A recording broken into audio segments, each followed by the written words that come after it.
And good afternoon, everybody, and welcome to YEP's latest webinar, and indeed the first one here from Cambridge. As Vanessa says, my name is Jonah. I'm the chair of YEP Cambridge. It's great to have you all along. We are here using our advantage to kind of show the ability and show chapter events to all of our members now, rather than just chapter specific. So all our webinars are recorded, and details of how you can access that recording and share it will be shared and given to you at the end of the session. Just a couple of bits of housekeeping before we dive into the webinar. So do follow us on Twitter and LinkedIn, and also we've got a new Instagram account now at YEP Global Future Leaders. So if you give that a follow as well, that'd be great to keep up to date with all of our latest webinars. We're also delighted to confirm that we're launching a new chapter in Sheffield and looking for any committee members. Plus we do have sponsorship packages and vacancies elsewhere, so you can get your company promoted to all of our over 4,300 members. So please do get in touch at mail@yepglobal.com if you've got any further queries, or just stay on after the call and have a chat. On to today's webinar then. So today's session will be on the modern workplace. We will be focusing on trends pre, during and post COVID-19 and exploring the steps for the next steps for the modern office. I'd love to hear your own thoughts and experiences. I appreciate it's a very challenging time for everybody at the moment, and everybody's got different experiences. So please do get involved and submit any questions you have in the chat box, and we'll address those kind of as we go. Joining me today is Ollie Lewis, who is from COEL, and COEL are a leading commercial design and build company who specialise in office and laboratory fit-outs. I myself have first-hand experience working with Ollie and COEL generally on schemes at the Cambridge Building Society across the county, and as well as in new development in Histon as well. They've always been at the forefront of modern workplace design, so it's only right that they get involved to discuss today's subject around the modern workplace and how the global pandemic has shaped that and will continue to shape that. So with that in mind, we are now recording, and over to you, Ollie. Thank you very much, Jonah, for the lovely introduction. And a big thank you to everyone who's joined us today, taking the time out of your day to join us. So for any of you that are not aware of COEL and what we do, as Jonah mentioned, we're a full turnkey fit-out solution provider. We have expertise across the design, build, mechanical, electrical, ventilation, AC, project management and furniture procurement. Our portfolio covers everything from a range of industries from biomed through to education, retail and manufacturing, to name just a few. We've remained very active over COVID. We had a very quick turnaround project for the NHS at the beginning of lockdown, and ever since then we've been flat out helping workplace modifications to help people back into the office and their workspaces. So when Jonah approached me about this, I thought it would be a good opportunity to share some of our own experiences of what we've seen as good practices going into it, and hopefully we can help a few of you as you return to the office as well. So before we delve into some of the practices that we've been doing over the last couple of months, I think it's very important to have a look back at some of the trends that we were seeing pre-COVID in the workspace, and some of the factors and technologies that were being embraced. So I'd just like to take you through a quick case study. This is for Bidwell House in Cambridge. Bidwell's head office here in Cambridge, and they're very forward-thinking for their design and development of the office space. So this is our starting point. I think we can see very traditional and old school in its way. It was very siloed, departmentalized, so teams would stick within their own departments. It made it very difficult for cross-selling. For a company like Bidwell's, where you have expertise across a wide range of departments that all interlock, it was very important for them to utilise that and make the most of the knowledge that they have in-house. You can see there's high storage walls up, there's partition walls, it's very segmented, and it's not the nicest look or aesthetic. So that's what they wanted to move away from. The objectives moving forward, there was a real focus around staff and customer satisfaction. So a real focus on the staff experience itself. They wanted to create an open office environment that encourage that interaction between teams, cross-selling between departments. With any business, staff retention and encouraging new staff into the business was a big factor that they wanted to focus on. So create an environment that people wanted to come to, they enjoyed coming to work, but also with new graduates coming through, they wanted to be at the forefront and test these new theories of the workspace and what can be done. Also, with the business that they have, there's a lot of client interaction. So they wanted to create a space that encouraged clients in. So they not only buy into Bidwell's as a brand, but also the culture behind the company. So our first steps in the design and development of the new office. Our design team worked very closely with Bidwell's architectural team. We carried out a workplace analysis. So we looked at how the office space was used, how the staff interact on a day-to-day basis with the space. We've got some very interesting results. So they basically needed facilities for just shy of 500 users for all of their staff. But off the back of this workplace analysis, we realised that very few of the staff were in the office all day. Many were out at site visits, customer meetings. We've got some of the stats there on the page that 63% of the staff were only in 80% of the time. The rest of their staff were out much more often. So how do we work that into the design? So we've got all 3 floors here. We did a time utilisation of the space. So if people aren't sat at a fixed desk for much of the day, what can we do to better utilise that real estate? So we developed a traffic light system. So you've got 30% of your traditional desks, which are based in red across the 3 floors. Then for your midterm benches, these are your agile hot desk areas. So if you've got people that are coming back from meetings, they need a spot where they can set down their laptop and still get on with their normal work, just as they would at a normal desk. These were highlighted in amber. And then you can see that they dedicated a very high percentage to these softer working zones, which are shown in green. So the ground floor is shown in the top image here. And you can see as soon as you come in, there's a lot of green space. There's a lot of soft seating. It's very welcoming. They dedicated a high portion as well of that ground floor to a cafe area to encourage that socialisation and collaboration between their colleagues. But even these green soft working zones, they're still kitted out. So you've got power, you've got data. So these can still be used as work spots throughout the office. With the cafe area as well, they wanted to move away from a kitchen area that was just used between the core hours of 12 and 2 when people are taking lunch, and make that a space that can be utilised throughout the day for ad hoc meetings, and someone to actually sit down and use for work. So we can see they transitioned across from that more traditional old style of working to a much more modern agile way of working.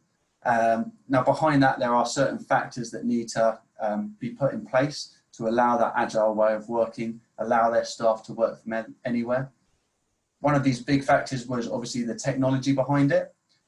So all of their staff, they were given a mobile phone. They did away with the old landlines type of phones. This allowed their staff to work from anywhere within the office. Also, your desktop computers were removed. They handed out laptops, Surface Pros, again, giving the staff that flexibility to touch down anywhere within the office, but also to be out on site, still be able to work from home. And obviously over the last few months, that investment that they put into the infrastructure early on, that has paid off with the flexibility required now for the COVID and working from home. On the social side, moving away from departmentalized management. So if you give your staff that flexibility to work from anywhere, there's a certain element of trust that you have to invest in them. So higher management had to take that decision early on to really embrace that agile way of working. And, it gives back the empowerment back to the employee, and it's worked really well within the structure at Bidwell's. Then for privacy, moving away and into this open plan agile space, one of the concerns was, where do we go for quiet time or confidential meetings? So as part of the design, we really focused on giving people various meeting spaces, different phone booths as well, where they can go away and still get that quiet time away from the open plan office space.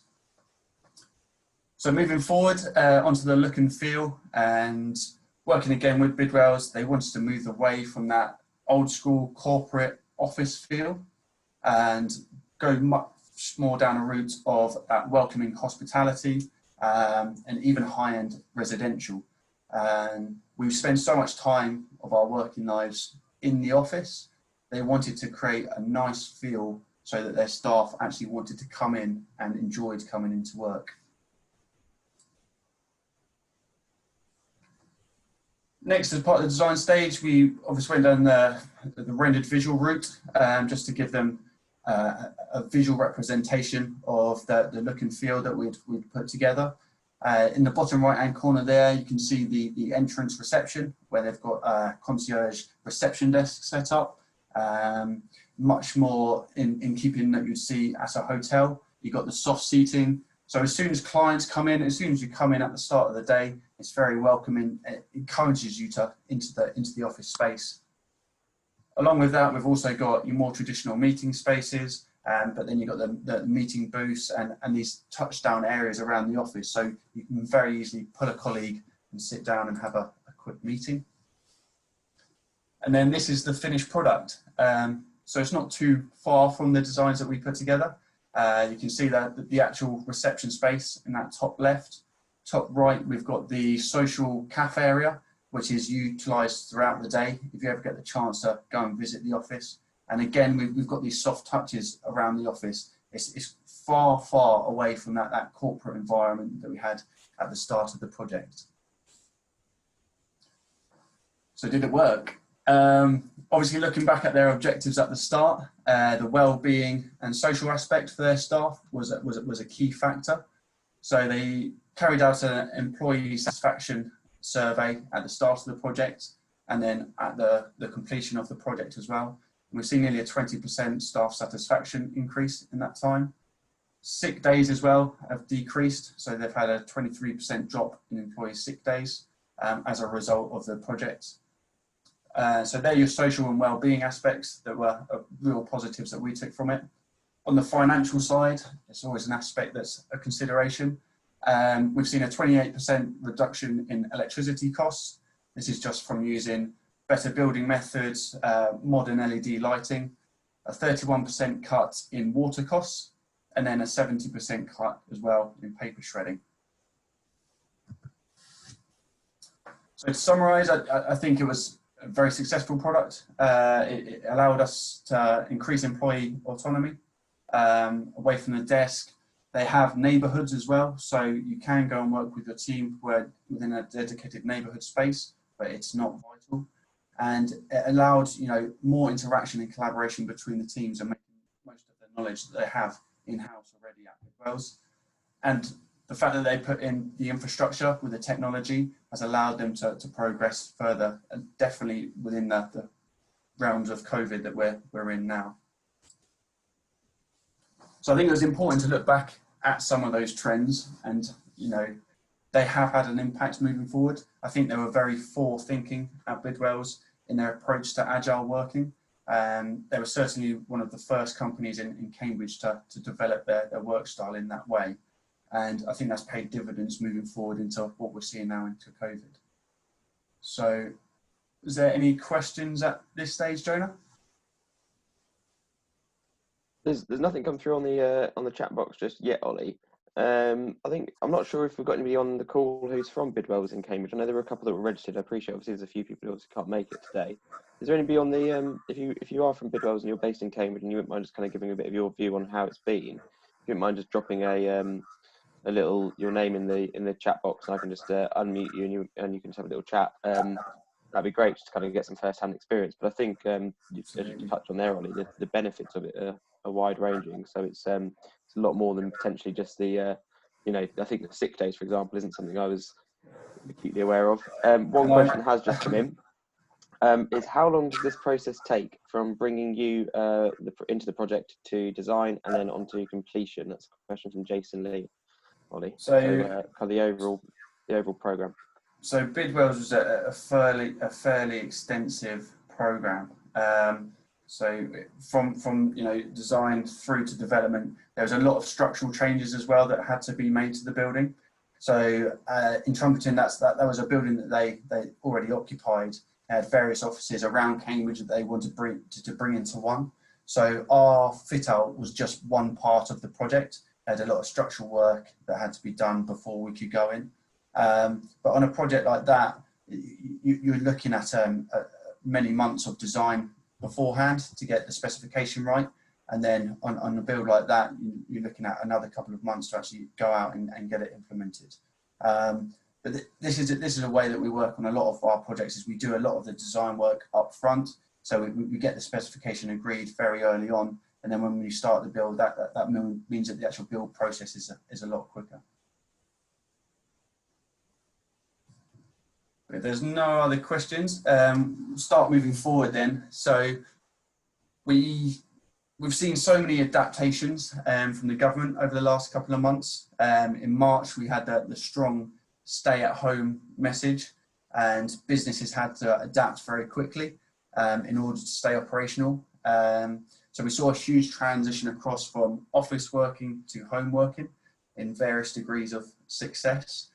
And then since July, we were obviously encouraged back to the office, and we worked very closely with a lot of companies to try and create a COVID-safe environment for their staff to return to.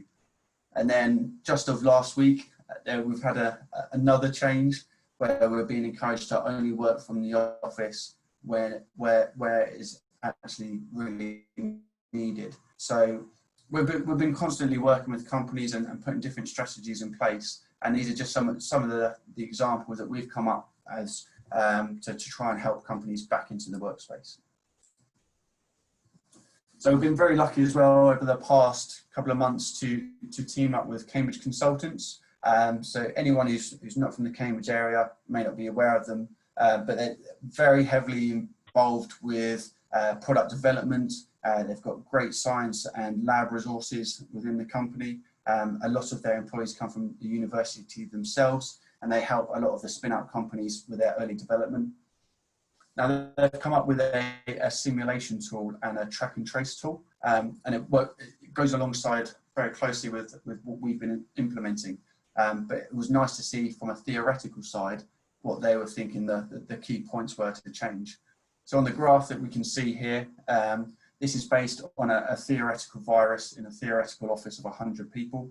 And you've got your different measures down the right-hand side here. These are the different variables that we can change within the office. I think the big standout is doing nothing is not a good way of doing it. We can see a very high infection rate as a result of that. But even by making small changes, such as being smart with your space planning, rotating people in and out of the office so you don't have a high collaboration of people in at one time, and even being smart with your meeting rooms, even making those small changes can have a big impact on the infection rate. From our side, I'd say there's probably 4 key main areas that we've seen that have been really successful. So space planning, our in-house design team have been very busy putting space plans together for people returning to the office. So that's looking at your desk space. How can we create that 2-meter safe gap between people? Meeting rooms, how can they be utilised better? So you haven't got a congregation of 10 to 12 people in one space at a time. And moving forward, this isn't going away anytime soon. How can we adapt the office to make it more COVID friendly, and how can it suit some of the trends that we're seeing now, more driven towards online team calls, online video chats? If you're in an open plan office, what can we incorporate into that design to give people the spaces that they need to carry out those tasks? Graphics, we've seen everywhere you go now. If you walk into any supermarket, restaurant, there's graphics for sanitisation stations, wait here, safe markers as well on the floor. So how can we incorporate that into a commercial workspace? Products, we work with many furniture manufacturers, flooring suppliers. There's so many products and so much development that have gone into the last couple of months that are now available on the market to create that safe environment for our staff to return to. And then mechanical updates. If you're a facilities manager or if you have an office that's been left dormant for a couple of months now with all of your staff off, there's certain checks that should be carried out for your air control, on your water supply as well. If you've got labs, you don't want stagnant water that's been sat there for a couple of months. We can come in and do tests for Legionnaire's disease, that sort of thing. So here's some examples of space planning. So here's a traditional office setup where you've got banks of desks which people are sitting at. You've got different touchdown areas for hot desking, and then internal meeting areas as well. So how can we set these up so you maintain that safe 2-meter gap wherever possible? Some of the things that we've looked at is not having people sat opposite each other, so you don't have that transfer straight across the desk. Also trying to dedicate a no desk zone next to people. That creates that 2-meter gap also. And then looking at meeting rooms where perhaps you may have had 8 to 10 people in there before, maybe reducing that capacity down to 3 or 4 people. That's going to help maintain that safe distancing throughout the office. Social distance graphics. Again, there's so many different variations of these. These are some of the ones that we've found to be, very popular. So only using your own equipment.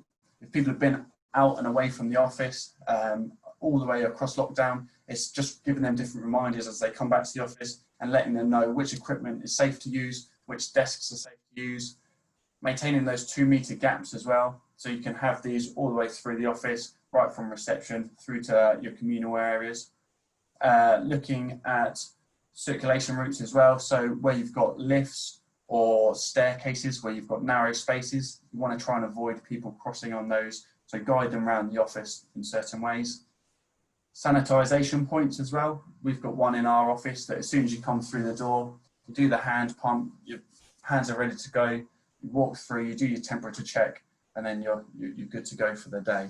So it's little reminders as people are returning to the office of what they need to be watching out for. Here's a quick mock-up of a breakout area that we've produced. So you can see on the floor, you've got your circulation route with the blue arrows going round. You've got your 2-meter safe distancing points, and then you've got your sanitisation points as well marked out. This is more of your traditional desk area. So some of the products that we'll look at in a little while is Perspex screens. These are non-destructive. These can be added to existing acoustic screens that traditionally go straight down your bank of desks. You've got your graphics on there as well, just as reminders as people come back in. So let's have a look at some of the products that we've got. So desk screens, these have been hugely popular over the last couple of months as people do return to the office. As we looked at before, there's ones that can go straight in front of us on your standard central divide screens, but we can have ones that are either side to create more of a modular desk space. I'm not particularly fond of those. I think wherever you can, if you can maintain that 2-meter safe distance and keep that open desk area, it's a much nicer environment for people to be in. But some offices aren't going to allow for that. So we have got these screens to offer protection to staff as well. Another variation of this is floor screens. So these can be, your traditional fabric acoustic panels. These are easy to be moved around the office. So as more people come back, it offers you that flexibility of cornering off certain areas. And then you've also got the easy to move Perspex screens to again, just create that safe protection points. Acoustic booths, again, with that move over to an agile way of working and in the open plan office space, these were hugely popular over the last couple of years, giving staff an escape from that loud collaboration space. And we're going to see these kick off a lot more, I think, especially with the uptake of more Teams calls, more Zoom calls. If you're in an open plan office space and you've got 4 Zoom calls going off in once, it's not ideal. So I think we're going to see a lot more of these implemented into office design and into the workspaces themselves. Focus booths and chairs. Again, this is giving people another area, another space to sit away from that open plan office space. The focus booths, again, they can come with the enclosed sides just to give you a bit more privacy and protection while working in the office. There's been a lot of research and development done over the last couple of months into different fabric options that are obviously easy to clean. Furniture now is going to be part of the cleaning schedule on a consistent basis. So we want easy to clean fabrics, but we don't want to lose that contemporary look and feel. We still want to maintain that high-end look and feel with that throughout the office. As we said, that the latest advice is that this isn't going to go away for 6 months minimum.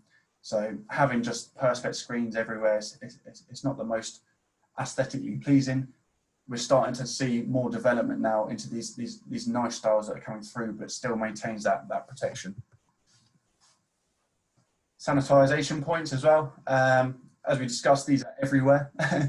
These are some options that are a bit more aesthetically pleasing again in the office. So moving away from the hand pump on top of a table. How can these be worked into the office design themselves, be more of a feature?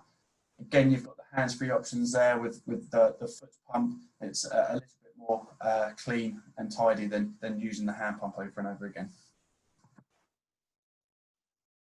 On the flooring side, so again with the graphics message that we saw earlier, it's reminding people of the safe places to be.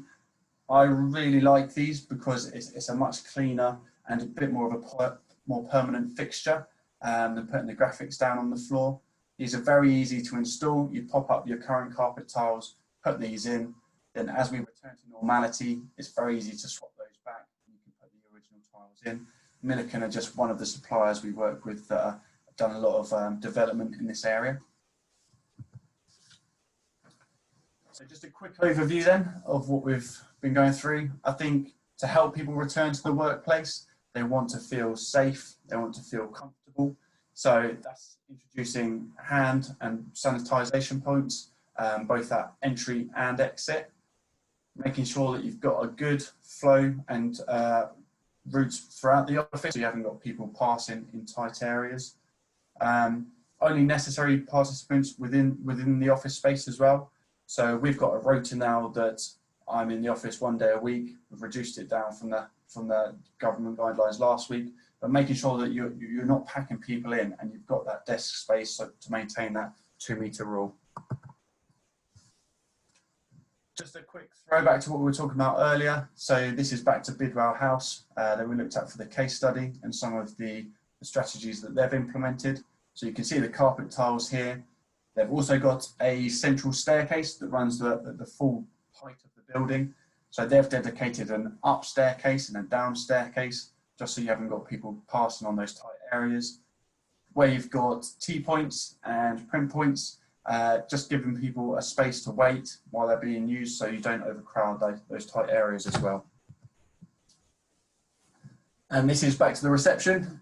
So when you've got clients or people from outside the office, this may be their first time back into it, just making them aware of where their standing points are and maintaining that safe distance throughout. Okay, so just a couple of questions that have cropped up there, Ollie. Yeah. So the first one from Axel. Do you think that the measures put in place to bring people back to work are offsetting the benefits of the agile working philosophy? So do we think that the measures in place are going to offset the benefits we're seeing from the agile working, really? I mean, the agile way of working is all based around flexibility and allowing people to work from wherever. So I think the guidelines now that we're seeing come in, and with the perspex screens coming up, it's never been more important to have that flexibility to work from anywhere. So, I mean, for example, today I've got my laptop, I've got a screen, I'm in one of our individual privacy rooms. So for me to come in, do this webinar, and then I can then go back and work from home. I think agile is not just about having hot desks, it's the flexibility around it and the whole technology and theme of having that ability to pretty much work from anywhere. So yeah, that sounds I don't think it's moving away from it. It's if anything, it has sped up the agile way of working. Yeah, Another question from Axel, which I'm sure we're going to come on to as part of the future, if you like. But if Axel's second point is, if this is not going to go away anytime soon, do you think we need that many desks and traditional workstations moving forward? Which I'm sure you will cover off kind of in the next few slides, hopefully. Hold your hat, Axel. We'll come on to that. Okay. Another couple that are popping up, and then in short, no. But yeah, we'll develop that over the next couple of slides, definitely. Okay, I think there's a question from Jessica. Jessica, if you wouldn't mind, just if you're happy to ask your question directly, I'll hand over to you just to ask. Yes, of course. It's Jessica here from Henry Riley. Ollie, I just wanted to ask what I know you talked about acoustic screens in the last section, but I found that going back into the office, actually, there's more background noise because more people are on headsets and Teams calls and video calls and things than there used to be. So have there been anything that's been put into place or any advice that you can give for how you could minimize that sort of distraction noise? I don't know if that's also coming into your next section. Yeah, no, absolutely. I think what we touched on there, where you've got the individual phone booths and freestanding meeting booths, touching on Axel's point as well, I think, like we say, having loads of people in an open plan office making these calls is not doable. It makes it very So there are strategies that you can do for mounted acoustic panels that will help absorb some of that. But I think moving forward, companies are really going to have to look at how is the office itself going to be used. If we're going to have people coming in for meetings predominantly, why don't we have more meeting areas or more of these enclosed spaces where people can go and have video calls? I mean, face-to-face meetings, they're so far reduced now, and video calls have really taken over. So how we actually design the office and what we're including within it, we need to take these variables into account. So I think a combination of having different meeting areas or different individual spaces where people can go to, that's probably the way forward, definitely.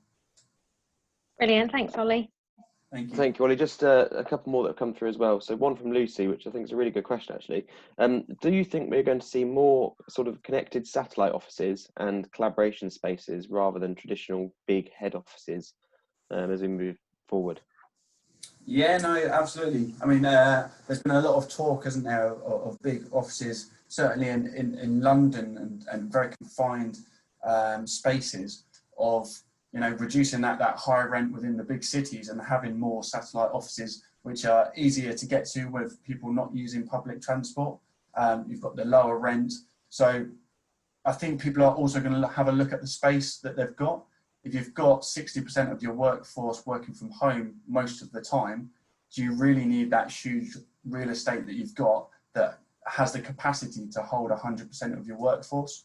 So we did a consolidation project as well a few months ago for Archant in Norwich, and that was reducing, they had all of their staff spread across 3 floors. We reduced that down to just 1 floor. And with clever design and an agile way of working, giving the people the flexibility to work from home and in the office, you can get away with having your workforce being proactive and actually being able to do their job with a much smaller footprint.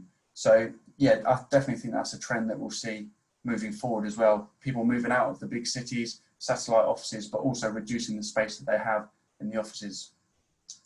Thank you, Ollie. And then just the final question at this stage, just from Claire, is it possible to design for COVID, but also design that won't limit staff numbers in the future so that the space is adaptable? Which again, I'm sure you're going to come on to sort of talking about adaptable space, but it's just trying to establish how we design for kind of the short term and the long term without compromising either, I guess. That's it. So, I mean, a lot of those products that we looked at, they are temporary measures, and a lot of the suppliers have looked to make them as easy to revert back to the office as it was as possible. But I think the guidelines that we're given, they're very open and can be left to interpretation. So each project that we've worked on, we've taken into account people's personal requirements for the office. So I think if people do have questions around this, the best thing is to get in contact with us. We can have a look at your space plans and the actual real estate that you have within the office and then we can work around what your requirements are. You know, what is your COVID plan moving forward? How much of the workforce do you actually need back in the office? And then from there, you can start putting plans together that actually work on a much more personal level for each individual business.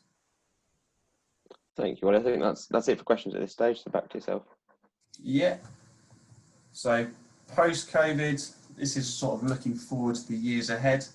But in order to do that, I think we need to have a look at how work trends have changed over the past few months.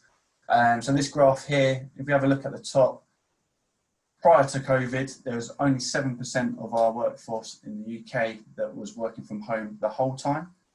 And a huge 73% of us were never working from home. Fast forward a few months, that changed a lot. So we now have 38% of us working from home the whole time. And we need to take that into account. It's been proven that people can work productively from home. So how can we incorporate that? So like we're just discussing, do you still need that same amount of real estate that you have dedicated for your office? Can that be reduced? And then you have different ways of, you know, making sure that people have the right equipment to work at home for the rest of the time. But I think it's very important from this graph, if we have a look at never work from home, still in May 2020, there's 23% of our workforce in the UK that still never works from home. So there's certain industries that home working just doesn't allow for. It can't physically be done. So if we have a look at the top sector here, IT and telecoms, a lot of that is computer-based work. So for them to be able to work from home and carry out their work as would be just on a laptop in a home setup, it's very easy for them to do. As we make our way through the list, obviously hospitality and leisure, all these customer-facing ones where you've got members of the public that need to be interacted with, these physically can't be done from home. So we need to take into account these other industries as well and make sure that they feel safe and comfortable when returning to the office. We do a lot with science companies, so lab equipment that is not available at home, manufacturing as well. I mean, even in our office, we've got a plotter that none of us can ever have at home. So there's always going to be a need to come back to the office. And we do need to take into account these other industries that, you know, working from home just is not a viable option. So moving forward, I think we'll see the office more as a destination of choice. Gone are the days that you're going to be in 9 to 5, 5 days a week. We need to make sure that our staff have the flexibility to work from home, moving much further down that agile way of working. It's going to be used more of a collaborative and social hub. So when people need to come in and have team meetings, the office space will be used much more as a meeting space.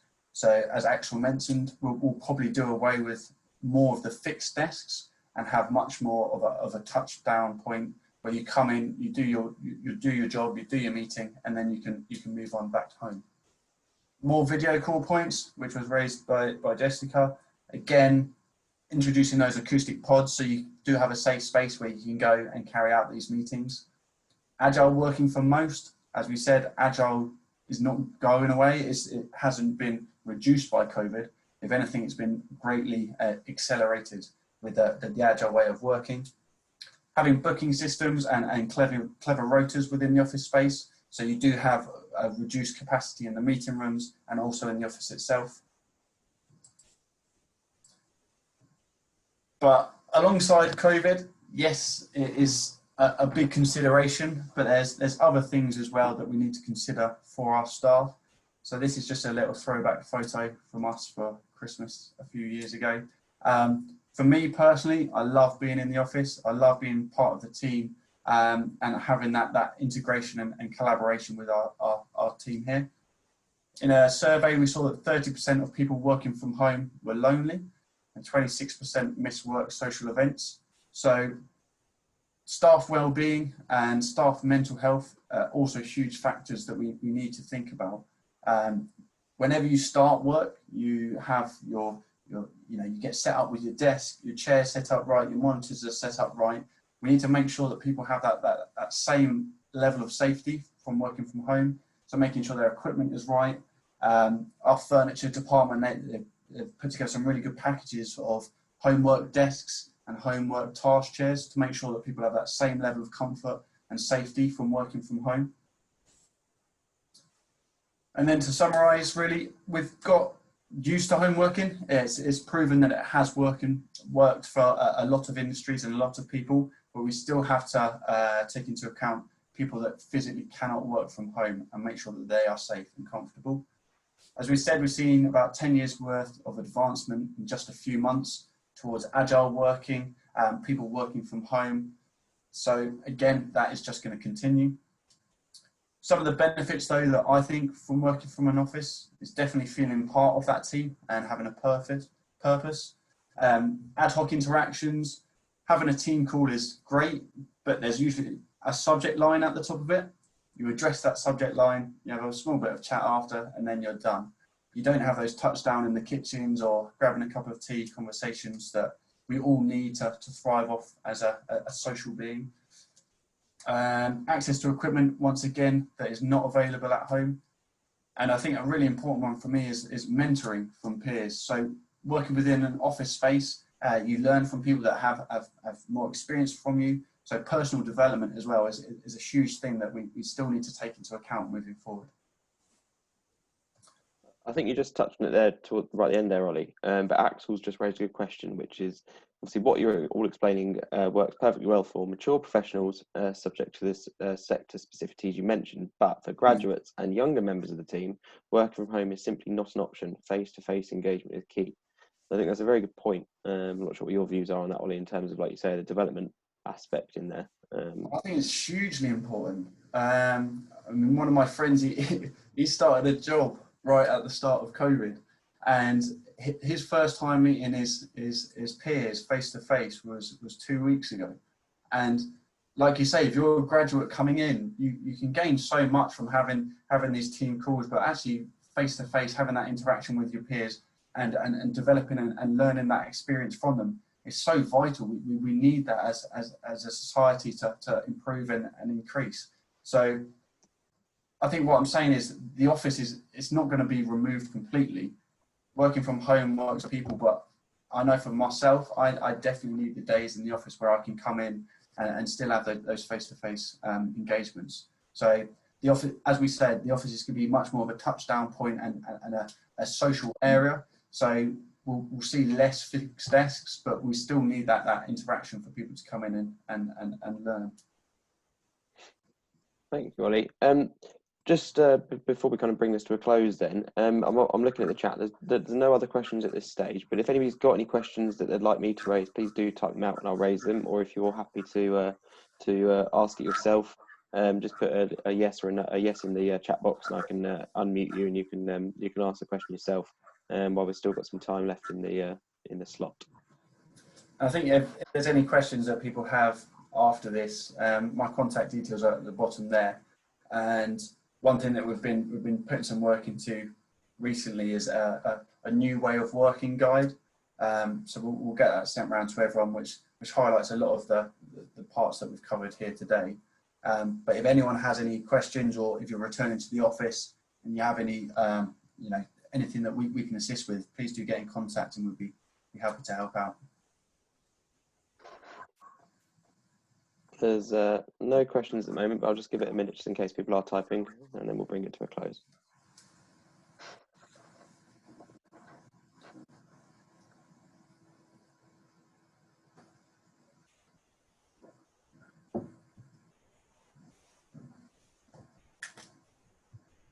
Okay, so there's one question that's just come in there. What are the biggest missed opportunities of not assessing and modernising the workplace? Missed opportunities? Yeah, what are the biggest missed opportunities of not assessing and modernising the workplace? So I think, correct me if I'm wrong, Jason, but I think that the kind of turning that question on its head is, what are the benefits exactly, or the reasons, or the drawbacks of not doing it, if you like. Yeah, well, I think throughout, so it's from that case study that we saw with Bidwell's, there's so much social and well-being benefits to modernising the workplace and moving away from your siloed structure. Also empowering your staff coming through. I think going back to what Axel was saying with new graduates coming through, I think the younger generation, that they're much more used to having more freedom, and they're going to expect that coming into the workplace as well. So giving them that autonomy so that they can work on their own. With COVID, this is just sped everything up. So allowing people and having that flexibility to work from anywhere, it not only has the social benefits, but also the health benefits behind COVID. We also saw the financial benefits behind the Bidwell House case study. So using more modern design techniques, having more modern light fittings and that sort of thing within the office, they reduce your bills in the long term and that sort of thing. So I think there's a wide range of benefits to taking a more modern approach to the workplace. Thank you, Ollie. A question from Oliver, which I think we touched on briefly earlier. Just is there a chance people will move away from the standard office space towards a more satellite office-based approach rather than the large central offices? I know we talked about that briefly earlier in terms of forming those satellite spaces as opposed to large head offices. Yeah, so I think large head offices, we will see more of a transition to smaller localized satellite offices. But as we've just been discussing there, the benefits of having your team around you and having your peers around you to learn from, if you just have a satellite office that's a one-person office, you're still missing out on those benefits. So like I say, it's very personal to a lot of businesses, what their plans are moving forward and how to find that balance between, being safe with COVID, but also not missing out on all of these other great aspects that you have from working in an office. So at the moment, it is a balancing act, and I think each company should look at their own strategy to see how that can benefit their company. But again, if there's anyone that is struggling with that, reach out to us and we can help on the workplace side, definitely. Okay, thank you, Ollie. I think that's kind of. Oh no, there's another question that's just cropped through as well. Is going forward, do you think fit outs will now have to include these sort of COVID-friendly additions, or do you think it'll be down to the individual tenants? Again, it's not law. We're a consultancy, so we advise on the best practices from our experience and the guidelines from the government. So there's no laws about putting any of these in place, but it makes sense for the health and well-being of your staff, but also from a functionality point of view as well. If you are just going with banks of desks, having everyone in there, like Jessica was saying earlier on Teams calls, it's not productive for you or your company, and it's not best for your staff. So I think taking some of these elements on board and converting it so it actually works within your own business plan is definitely the right thing to be doing. Thank you. And just one final question from Lucy. Do you think the new technology we are seeing coming into offices, so touch-free solutions for coffee machines, temperature taking, etc., are here to stay, or do you think they're a passing trend because of the current situation? Again, who knows where we're going to be in 12 months' time? All we know is, I think for the next 6 months, we can expect these to be the norm. And moving forward from that, who knows? So again, it's looking at where is best to invest at this point. If you want a all singing, all dancing, touch-free coffee machine, then great. I think be cautious with what you're spending on as well. Make sure that your employees are safe first, and then from there you can have a look at it. But I like the idea of a hands-free coffee machine. Sounds good. Excellent. All right, thank you, Lucy, for that last question. Just before we go then, thank you everybody very much for joining. The webinar recording, as it says in the chat box, will be shared early next week. It will also be available onto the YouTube channel thereafter as well, so please do take a look and obviously share that amongst your colleagues, etc. as well. Slides will also be shared along with that document that Ollie was referring to as well. So just yeah, thanks again for joining, and most importantly, a massive thank you to you, Ollie, for and COEL for making this afternoon session possible. And details of future events will be shared from the relevant chapter. So if you're Cambridge based, they'll be coming from us. If not, they'll be coming from your local chapter. And if you'd be interested in hosting or sponsoring a virtual event, please do get in touch as well. And hopefully see you all on future events soon. And if you want to stick around to ask any other questions, please do. But if not, thank you very much, and enjoy the rest of your afternoon, guys. Thank you.